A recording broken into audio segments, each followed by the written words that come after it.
పాకిస్తాన్కు భారత్ లొంగిపోయింది. సైన్యం చేతులు కట్టేశారని రాహుల్ గాంధీ సంచలన వ్యాఖ్యలు.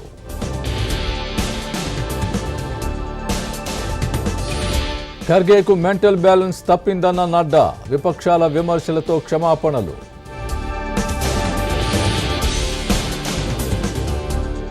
సింగపూర్ అధ్యక్షుడితో సీఎం చంద్రబాబు భేటీ, ఏపీకి వివిధ రంగాల్లో సహకారంపై చర్చ.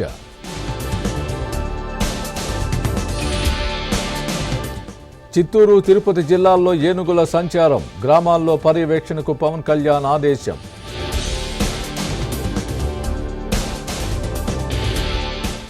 పవన్ సినిమాను ప్రమోట్ చేస్తే తప్పేంటి, అది తమ బాధ్యతన్న మంత్రి నాదెండ్ల.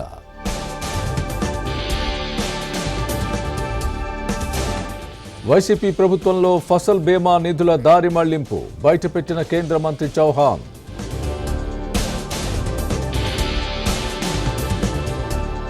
ప్రభుత్వ వేధింపులపై త్వరలో యాప్, వడ్డీతో సహా చెల్లిస్తామని జగన్ బెదిరింపులు.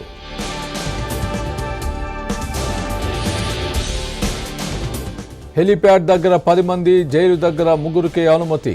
నెల్లూరులో జగన్ పర్యటనకు పోలీసుల మార్గదర్శకాలు.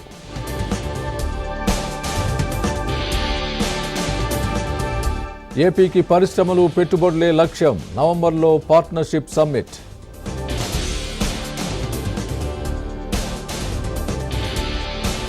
వచ్చే 25 ఏళ్ల అవసరాల కోసం ప్రణాళికలు, హైదరాబాద్లో మౌలిక సదుపాయాలపై సీఎం రేవంత్ సమీక్ష.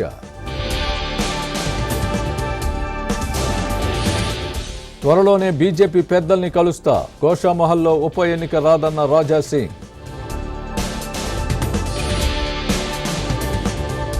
హైదరాబాద్ ఫిల్మ్ ఛాంబర్లో ఉద్రిక్తత, తెలంగాణ వాదుల ఆందోళన.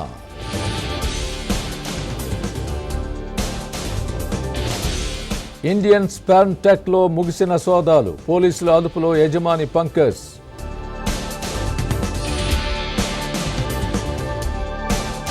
నాగార్జున సాగర్లో కృష్ణమ్మ పరవళ్లు, తెరుచుకున్న 26 గేట్లు. 29 అడుగుల ఎత్తుతో మహాగణపతి, ఖైరతాబాద్లో జోరందుకున్న పనులు.